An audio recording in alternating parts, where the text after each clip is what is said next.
ముందుగా ఏటీవీ న్యూస్కు స్వాగతం. భద్రాద్రి కొత్తగూడెం జిల్లా భద్రాచలం వద్ద గోదావరి ఉధృతంగా ప్రవహిస్తుంది. నేడు గోదావరి 41.3 అడుగులకు చేరుకుంది.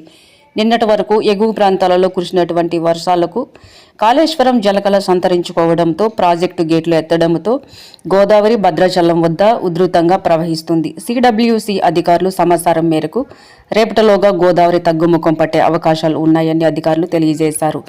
ముందస్తు చర్యలుగా లోతట్టు ప్రాంత ప్రజలు జిల్లా కలెక్టర్ ఆదేశాల మేరకు రెవెన్యూ అధికారులు ప్రజలందరినీ కూడా అప్రమత్తం చేశారు.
భద్రాచలం వచ్చేది సిడబ్ల్యూఎస్